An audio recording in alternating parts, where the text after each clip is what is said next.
Bonjour tout le monde, voici pour une nouvelle vidéo de Dauphin Best ACNL. Alors aujourd'hui nous allons visiter le musée, parce qu'on n'a pas beaucoup été dans le musée, je pense pas qu'on ait été.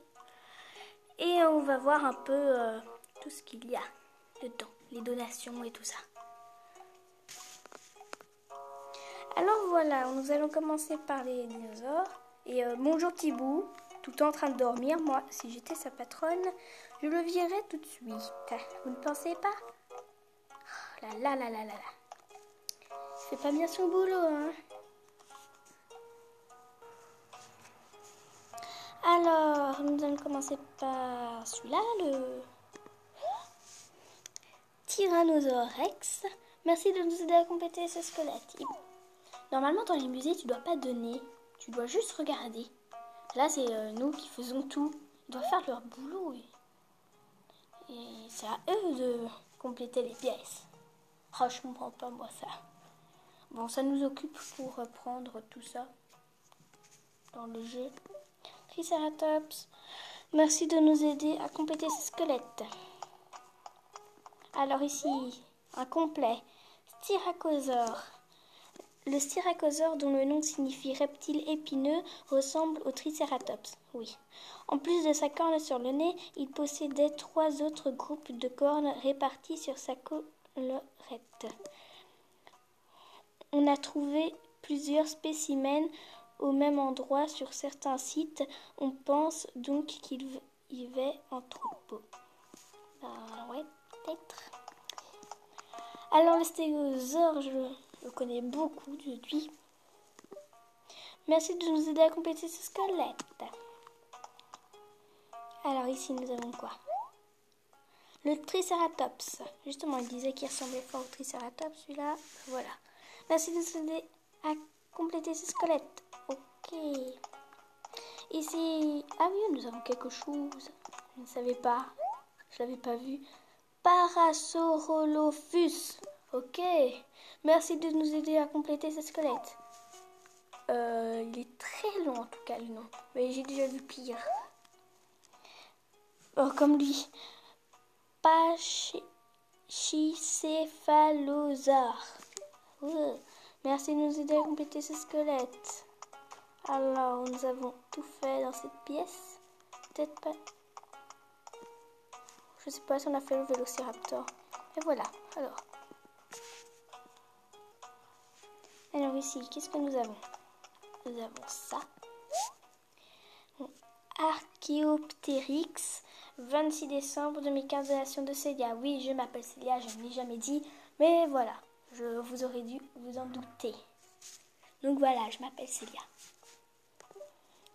L'Archaeopteryx est considéré comme l'ancêtre des oiseaux modernes. De fait, malgré ses dents et ses pattes à 3 serres, son apparence fait penser aux volatiles actuels. Ses os creux assez légers pour qu'ils puissent voler ont rarement supporté l'épreuve du temps. Ok, on apprend des choses ici. Enfin, faut que tout soit complété. Parce que pour l'instant, on n'a pas appris grand chose vu que les dinosaures n'étaient pas complétés. Mais bon, c'est pas grave. Trilobite, 23 décembre 2015, nation de Célia. Le trilobite, dont l'apparence fait penser à une cloporte, était un arthropode marin. Sa taille variait de 4 mm à 70 cm en fonction du milieu. Il est une des premières créatures à avoir été dotée d'yeux et donc de la faculté de détecter ses proies. Ah ok, les autres n'avaient pas de yeux. Ok. Donc ils ne savaient pas voir. Ça va prendre les choses. Alors, Archelodon. Ah non, qu'est-ce que je dis? Archelon. Merci de nous aider à compléter ce squelette. Ok, on va vous aider, mais vous aussi, vous devez mettre un peu du vôtre.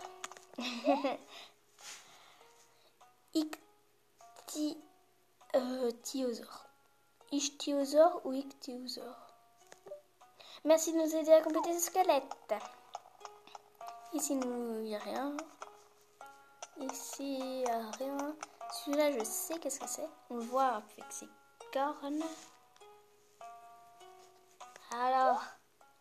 Mammouth, je le savais.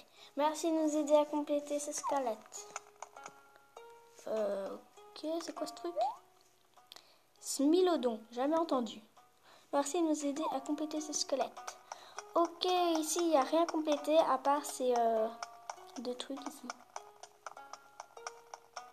Bon, allez, nous allons aller dans l'autre pièce. Alors ici, je parie qu'il ne va rien avoir de squelette complété, comme d'habitude. Ankylosaure, ah oui, celui-là.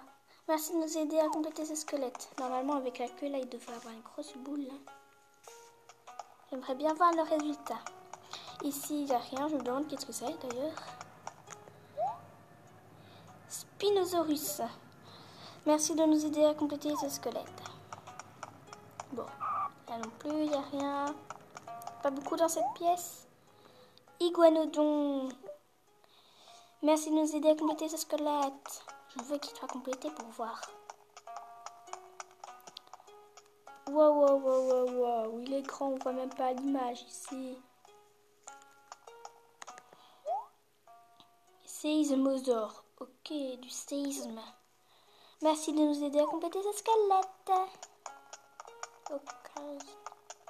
Alors nous allons sortir des dinosaures. Bon, nous avons appris quelques petites choses, mais pas beaucoup. Mais je pense que les autres pièces seront mieux. Je n'aime pas trop les dinosaures. Je ne fais pas qu'un avec les dinosaures. Mais bon, voilà. Ça va être mieux les insectes. Enfin, les papillons, mais il n'y a pas de... Enfin, on va voir. Alors, ici, il va y avoir un peu plus. Oh, salut Régis. Les autres fois, je ne montrais pas beaucoup. Parce qu'il n'était pas beaucoup là. Bon, ici, nous avons quoi? Acrida cinerea. Alors, Acrida cinerea, 10 janvier 2016, donation de Célia. L'Acrida cinerea qui émet une stridulation caractéristique quand elle saute peut être verte ou brune. Les espèces brunes se cachent dans des endroits de la même couleur, près de l'herbe séchée par exemple. Les mâles sont moins grands que les femelles, ce qui permet de les distinguer facilement. Ok. Je pense pas qu'il dit ça dans la vraie vie, mais bon. Alors, bon, je vais un peu parler à Régis parce qu'on a les autres vidéos où on ne parlait pas beaucoup. Ah, c'est toi, Frisette. Tu viens visiter aussi? Ou tu fais partie de la collection Oubi? Oh, super blague. Enfin, ça dépend à qui ça fait rire. Alors, qu'est-ce que tu racontes de beau? Quoi de neuf, mon petit Régis? T'as peur des insectes, toi, Frisette? Ça dépend lesquels. Bon, si c'est le cas, cette salle ne devrait pas trop t'impressionner. Elle est presque vide. Enfin, il y en a juste un insecte, hein. Enfin, ouais, c'est vrai. Il a raison. Bon, allez, on va visiter les autres pièces pour voir qu'est-ce qu'il y a comme insecte.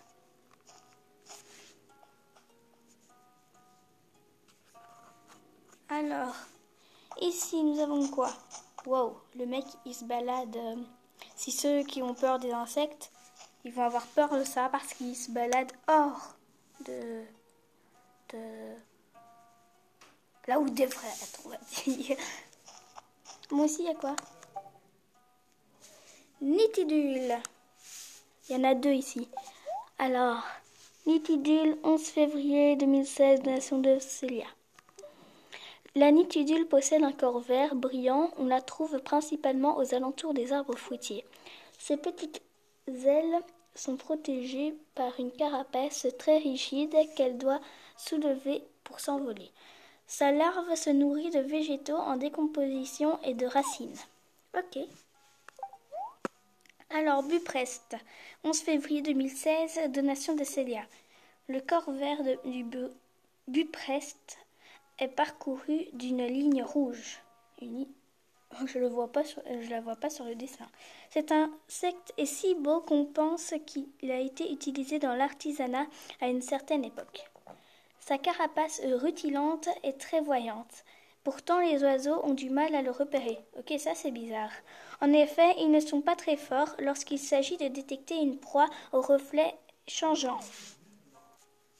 Alors voilà. Ici, on va voir l'insecte qui se promène hors de là où il devrait être. Une psyché. Psyché, 9 février 2016, Nation de Célia. Non, ce n'est pas ça, une psyché. Elle est normalement dans un des arbres là-bas. La chenille de la psyché construit un fourreau pour s'abriter du froid en hiver. Il est constitué de feuilles et de brindilles liées entre elles par du fil de soie. La femelle n'a pas d'ailes et elle se contente souvent d'attendre dans son fourreau la venue du mâle. Ok, c'est le mâle qui fait tout. D'habitude, c'est la femelle. Cicindèle. 10 janvier 2016, donation de Célia. La cicindèle est réputée pour son agressivité vis-à-vis de ses proies et sa vitesse. Ah, grande vitesse. En fait, c'est celle qui n'est pas dans l'endroit où elle devrait être. Son corps coloré reflète la lumière du soleil, ce qui lui donne un aspect brillant. Wow. Sa larve niche dans un terrier cylindrique et capture les insectes passant à portée de ses mandibules. Alors voici le scarabée qui est là devant nous. Scarabée Kabuto, 11 février 2016, donation de Célia. Licorne du